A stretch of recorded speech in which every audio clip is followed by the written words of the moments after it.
आप सभी का होम साइंस क्लासेस में स्वागत है। हमारा आज का टॉपिक है घरेलू हिंसा। हमारे चैनल पे यूपी ट्रिपल एससी मुख्य सेविका मुख्य सेविका भर्ती की क्लासेस चल रही हैं, जिसमें बहुत सारा टॉपिक क्लियर कर दिया गया है। ठीक है, अभी तक आपने नहीं देखा था, आप प्लेलिस्ट में जाकर देख सकते हैं। ये हमारा नेक्स्ट टॉपिक है घरेलू हिंसा। तो चलिए आज का वीडियो स्टार्ट करते हैं, जानते हैं घरेलू हिंसा क्या है और उसके क्या कारण है। ठीक है, तो घरेलू हिंसा अर्थात कोई भी ऐसा कार्य जो किसी महिला एवं बच्चे बच्चे कौन 18 वर्ष से कम आयु के जो बालक एवं बालिका होते हैं उन उसके स्वास्थ्य, सुरक्षा, जीवन पर संकट, आर्थिक क्षति और ऐसी क्षति जो असहनीय हो तथा जिससे महिला व बच्चे को दुख एवं अपमान सहन करना पड़े, इन सभी को घरेलू हिंसा के दायरे में शामिल किया गया है। तो घरेलू हिंसा सिर्फ महिला नहीं, महिलाओं के साथ जो बच्चे होते हैं, जो 18 वर्ष से कम आयु के होते हैं, ठीक है, वो बच्चे जो बालक होते हैं, बालिका होती हैं, वो उनके साथ दुर्व्यवहार, उनके साथ मारपीट, गाली गलौज, ठीक है, उनको ऐसा जो भी काम उसके साथ किया जाता है, वो सब क्या घरेलू हिंसा के अंतर्गत आता है। घरेलू हिंसा अधिनियम के अंतर्गत प्रताड़ित महिला किसी भी वयस्क पुरुष को अभियोजित कर सकती है था उसके विरुद्ध प्रकरण दर्ज कर सकती है। अगर कोई भी उसके साथ घरेलू हिंसा होती है तो हमारे देश में ऐसे कानून है जो उसका वो कंप्लेन कर सकती है और उस पर तुरंत एक्शन लिया जाएगा। ठीक है, भारत में घरेलू हिंसा के विभिन्न रूप। तो भारत में घरेलू हिंसा अधिनियम 2005 के अनुसार घरेलू हिंसा के पीड़ित रूप में महिलाओं के किसी भी रूप तथा 18 वर्ष से कम आयु के बालक एवं बालिका को संरक्षित किया गया है। भारत में घरेलू हिंसा के विभिन्न रूप निम्नलिखित है। तो कौन कौन से रूप होते हैं? महिलाओं के विरुद्ध घरेलू हिंसा। तो महिलाओं के विरुद्ध कौन कौन से घरेलू हिंसा होते हैं? किसी महिला को शारीरिक पीड़ा देना, जैसे कि उसके साथ मारपीट करना, ढकेलना, ठोकर मारना, किसी वस्तु से मारना या किसी अन्य तरीके से महिला को शारीरिक पीड़ा देना। आजकल क्या होता है, जब दहेज नहीं मिलता था घर में, जो उनका ससुराल वाले क्या करते हैं या हस्बैंड उसका, तो उसको मार कुट करता है, उसके साथ पिटाई करता है, पी कर आकर उसको मारता है। तो ये सब क्या है, घरेलू हिंसा के अंतर्गत आता है। तो महिला को अश्लील साहित्य, अश्लील तस्वीरों को देखने के लिए विवश करना, बलात्कार करना, दुर्व्यवहार करना, अपमानित करना, महिला की पारिवारिक और सामाजिक प्रतिष्ठा को आहत करना, तो मतलब कहीं भी उसके साथ मारपीट करना, उसको गाली देना, उसको उसके साथ गलत बदतमीजी से बात करना, सब कुछ किसके अंतर्गत आता है? घरेलू हिंसा के अंतर्गत आता है। और उसके आत्महत्या की धमकी देना, मौखिक दुर्व्यवहार करना।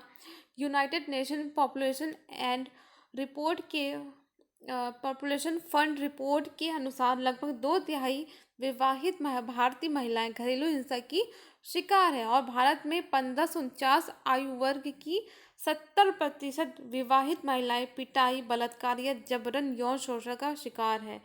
तो आप देख सकते हैं कितना बड़ा आंकड़ा है जो घरेलू हिंसा हमारे भारत में होता है। पुरुषों के विरुद्ध घरेलू हिंसा, तो महिलाओं के साथ साथ पुरुषों पर भी घरेलू हिंसा होता है।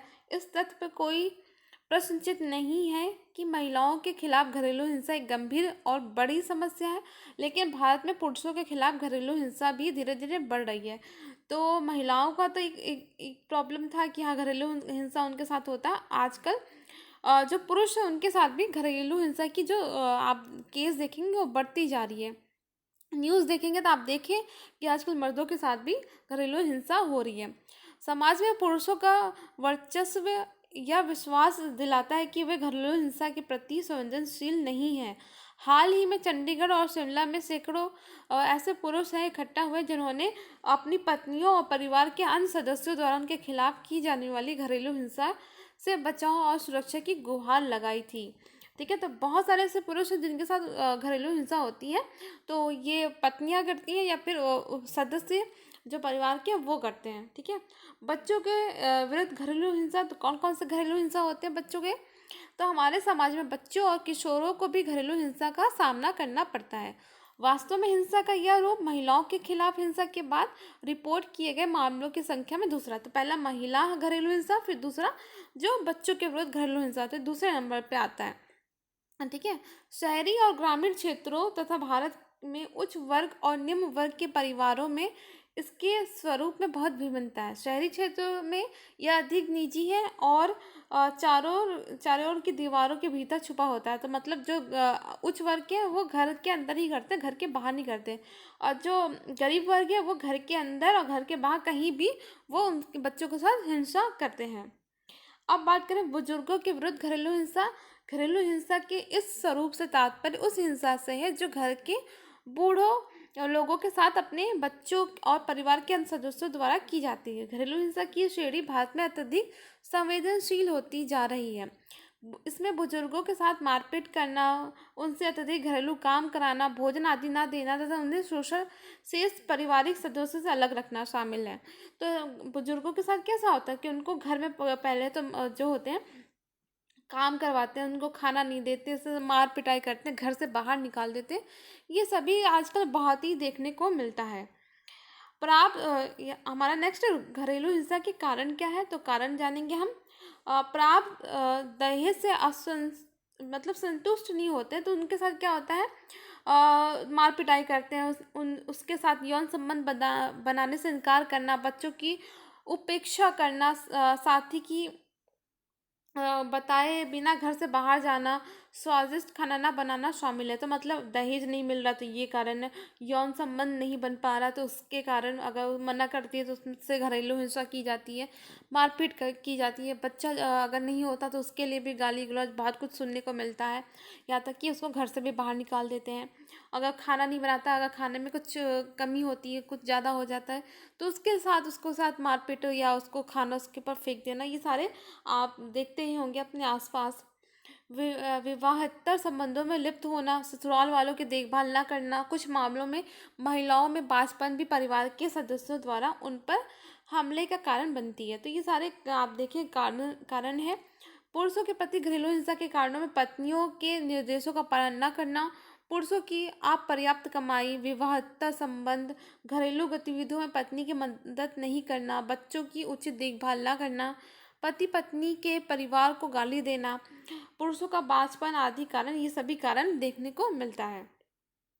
और बच्चों में बात करें तो माता पिता की सलाह और आदेशों की अवहेलना करना, पढ़ाई में खराब प्रदर्शन या पड़ोस के अन्य बच्चों के साथ बराबरी पर नहीं होना। तो माता पिता क्या करते हैं, दूसरे के बच्चों के साथ कंपेयर करते हैं कि हाँ आपका दूसरे के बच्चा बहुत पढ़ रहा, फर्स्ट आता है और आपका बच्चा नहीं आता, फेल होता है, पढ़ने में कमज़ोर है। तो ये सब लेकर उसके साथ उसको गाली देना, मारपीट करना, उसको फोर्स करना कि नहीं तुम मार्क्स इतना लेके आओ। तो ये सभी कारण देखने को मिलता है। अब बात करें घरेलू हिंसा के प्रभाव के बारे में, तो यदि किसी व्यक्ति ने अपने जीवन में घरेलू हिंसा तो वो अत्यधिक कठिन होता है। वो उसी शिकार में, उसी दहशत में रहता है और उसके मानसिकता, उसके व्यक्ति की मानसिक स्थिति बहुत ही खराब हो जाती है, क्योंकि वो बहुत ही दर्द से गुजरा होता है, उसको भुलाना बहुत ही मुश्किल होता है। तो आप बात करें इसके समाधान की, इसके उपायों की बात करें तो शोधकर्ताओं के अनुसार यह ध्यान रखना महत्वपूर्ण है कि घरेलू हिंसा के सभी पीड़ित आक्रामक नहीं होते। हम उन्हें एक बेहतर वातावरण उपलब्ध कराकर घरेलू हिंसा के मानसिक विकार से बाहर निकल सकते हैं, उसको निकाल सकते हैं बाहर। तो अभी तक हमलावरों की मानसिकता का अध्ययन करने, समझने, उसके बदलाव लाने का प्रयास करने के मामले में पिछड़ रहा है।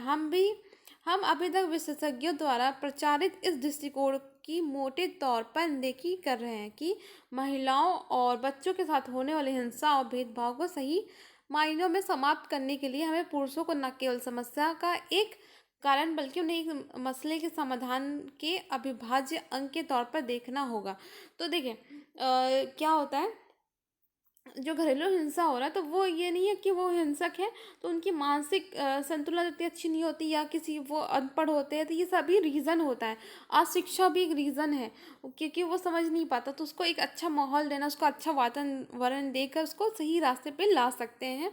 तो ये सारा प्रयास करना चाहिए, ठीक है। और सरकार द्वारा बहुत सारी योजनाएं चलती है। मानसिक स्वास्थ्य अधिनियम 2017 द्वारा भारत मानसिक स्वास्थ्य के प्रति गंभीर हो गया, लेकिन इसे और अधिक प्रभावशाली बनाने की आवश्यकता है। नीति निर्माताओं को घरेलू हिंसा से उबरने वाले परिवारों को पेशेवर मानसिक स्वास्थ्य सेवाओं का लाभ उपलब्ध कराने के लिए तंत्र विकसित करने की जरूरत है। मतलब कार्यक्रम तो चलाया जा रहा है लेकिन वो सभी तक पहुंच नहीं पा रहा। उसको पहुंचाने के लिए बहुत सारे ऐसे कार्यक्रम चलाने पड़ेंगे कि सबके पास वो आसानी से पहुंच पाए और सब इसको लाभ उठा सके। तो आज के लिए इतना ही। अगर आपको वीडियो पसंद है तो प्लीज़ वीडियो को लाइक करें, शेयर करें और चैनल को सब्सक्राइब करें।